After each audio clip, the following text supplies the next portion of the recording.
Let us lay aside irrelevant differences and make our nation whole.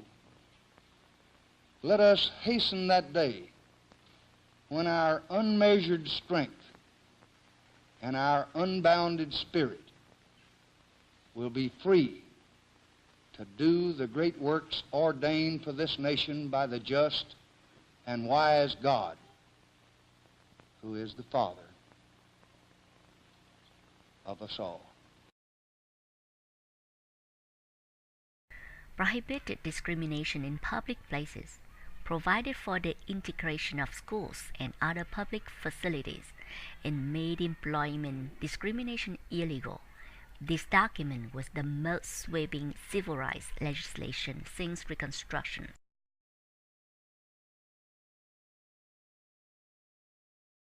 It is the most recent iteration of Lyndon Johnson's Elementary and Secondary Education Act that was signed into law in 1965.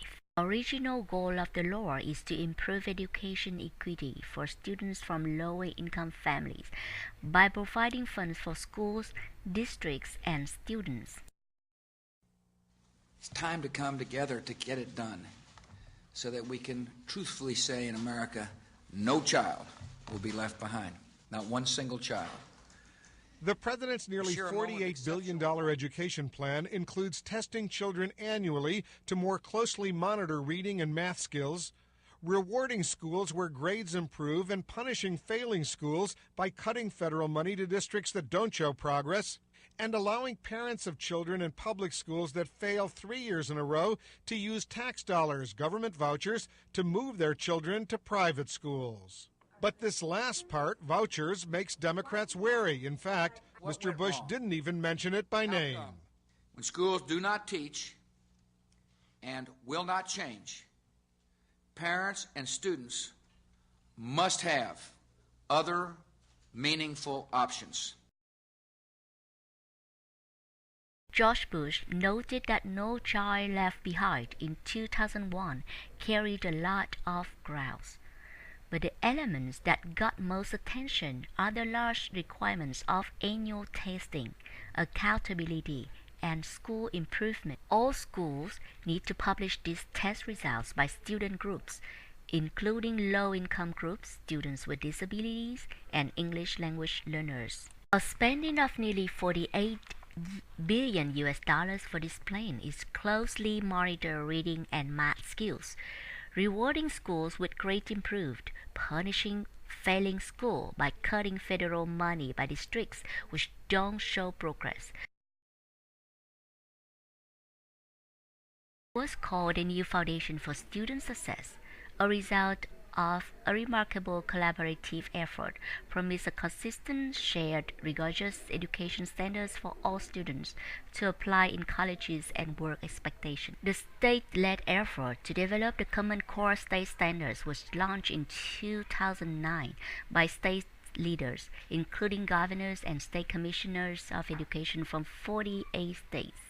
State school chiefs and governors recognized the value of consistent, real-world learning goals and launched this effort to ensure all students, regardless of where they live, are graduating high school prepared for college, career, and life. The goals of No Child Left Behind were the right ones. Standards and accountability, those are the right goals. Closing the achievement gap, that's a good goal. That's the right goal.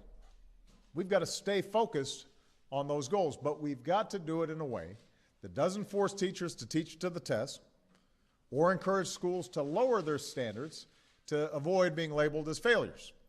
That doesn't help anybody. Certainly doesn't help our children in the classroom. So we determined we need a different approach. And I've always believed that each of us has a role to play when it comes to our children's education.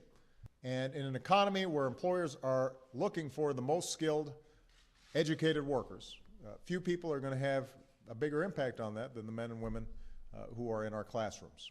And that ultimately is why we're here today. It's about our classrooms and our children and what's happening to them and how they can perform.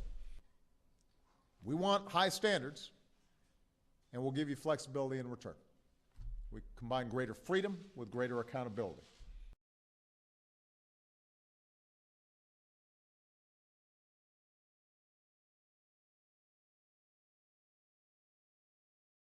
In this different approach, the nation's level is responsible to provide the necessary resources that students and teachers need from behind the quality school to the latest textbooks to science labs. Teachers should not teach for the tests and encourage the schools to lower the standards to avoid students to fail and make sure children can perform not only in the school but also outside and beyond the classroom. As a nation, we've got a responsibility to give our students the resources they need, from the highest quality schools to the latest textbooks to science labs that actually work.